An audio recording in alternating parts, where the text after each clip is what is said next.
Bonjour, bienvenue à l'émission. Aujourd'hui, c'est une émission un peu spéciale parce que la soprano Giorgia Fumanti sera en spectacle demain soir à la salle des Jardins TELUS de Rimouski. Elle nous honore de sa présence aujourd'hui à l'émission et avant de la rencontrer, je vous propose tout d'abord de l'écouter.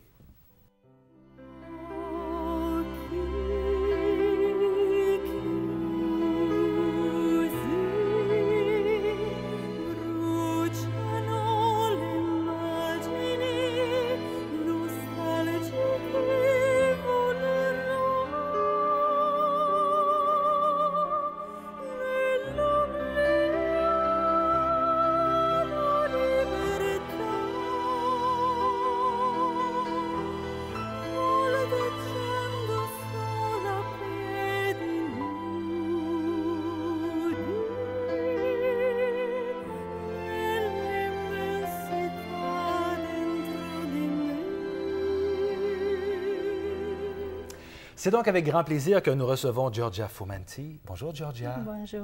Vous êtes née en Italie, mais vous êtes québécoise d'adoption. Vous demeurez au Québec maintenant, depuis quelques années. Oui, ça fait 7-8 ans. Oui. C'est ici où j'ai commencé ma nouvelle vie, dans le sens que je suis née en Italie, je suis grandie là-bas, mais j'ai commencé mon rêve d'être une chanteuse professionnelle ici au Québec. Ça s'est passé au Québec. Avant de parler de votre arrivée au Québec, d'abord, vous avez commencé toute jeune, mais c'est quoi? Vous aviez 16 ans quand vous avez découvert cette magnifique voix? Oui. J'étais toute un enfant très gênée et tout petit. Je voulais être un missionnaire, une travailleuse sociale. Et j'étais en Italie, dans le nord de la Toscane.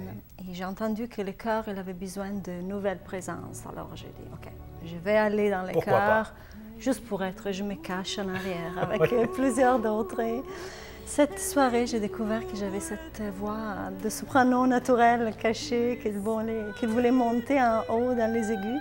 Mais d'avoir 16 ans, de chanter dans une chorale, de découvrir notre voix avec un E et voix avec un X, dans les deux sens, comment la carrière internationale s'est-elle développée? Ça n'arrive pas comme ça.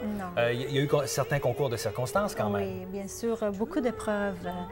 Mes parents en première, ils ne croyaient pas dans une vie d'une chanteuse. Je viens dans une famille ils ont toujours eu un grand commerce. C'était le travail chaque matin. On s'élève, on travaille. On ne pense pas à la musique. Alors, j'ai étudié le droit. Pourquoi eux, ils voulaient avoir un avocat, un travail sûr. Mais mon cœur, il avait besoin de chanter. Alors, j'ai couru à faire mes répètes dans l'église, en cachet de mes parents. En cachette de vos parents, oui. Oh alors, j'ai vécu des années très intenses où j'avais besoin de croire en moi.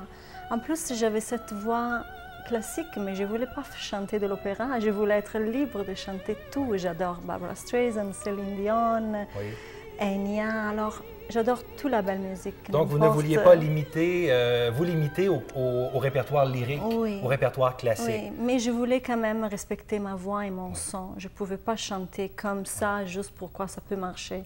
Alors, j'étais toujours très libre, très rebelle aussi dans mes idées. C'est à peu près en 2002 que vous avez rencontré votre impresario et c'est là que la belle aventure a commencé. La carrière a été lancée à ce moment. En 2002, en Italie, mon gérant actuel, qui est devenu mon mari, bien sûr, c'est seulement un gérant qui peut suivre la vie folle d'une chanteuse. D'une chanteuse, oui. Alors, il a écouté ma voix, il a entendu ma voix en Italie et on s'est rencontrés et j'ai tout laissé. Ma famille, mes amis, mes études. Et je suis arrivée au Québec, Montréal. Et pourquoi le Québec? Pourquoi lui, il était ici, qu'il avait déjà travaillé. Il était le gérant de grands artistes d'ici déjà.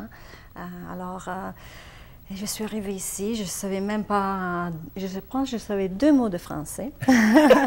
Maintenant, vous en savez beaucoup plus? Oui, mais j'adorais tellement le français. L'Italie est à côté de la France. Alors, les racines sont un peu les mêmes. Hein? Oui, racines, la langue. Les racines latines. Oui, je n'ai pas vraiment étudié le français, je l'écoutais beaucoup. Je regardais beaucoup de télé. Pourquoi? Je ne voulais pas m'ennuyer.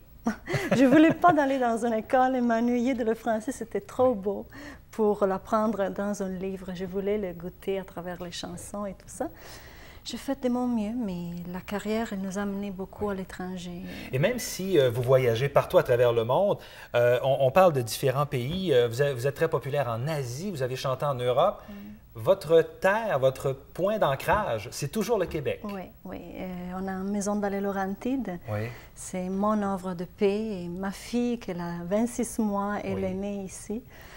Ma mère, elle est en Italie, alors c'était un grand choix pour une femme d'accoucher son premier enfant dans un pays que ce n'est pas où je suis née, mais c'est le pays où je suis née comme chanteuse professionnelle. Vous avez quand même fait un double accouchement et nous en reparlerons dans 3 minutes. Vous avez accouché d'un CD, votre 5e, et presque en même temps aussi de votre fille. On va en reparler dans quelques minutes. On va vous réécouter encore un peu et tout de suite après, on reparle de ce disque Elysium avec Giorgia Fumanti. Restez là.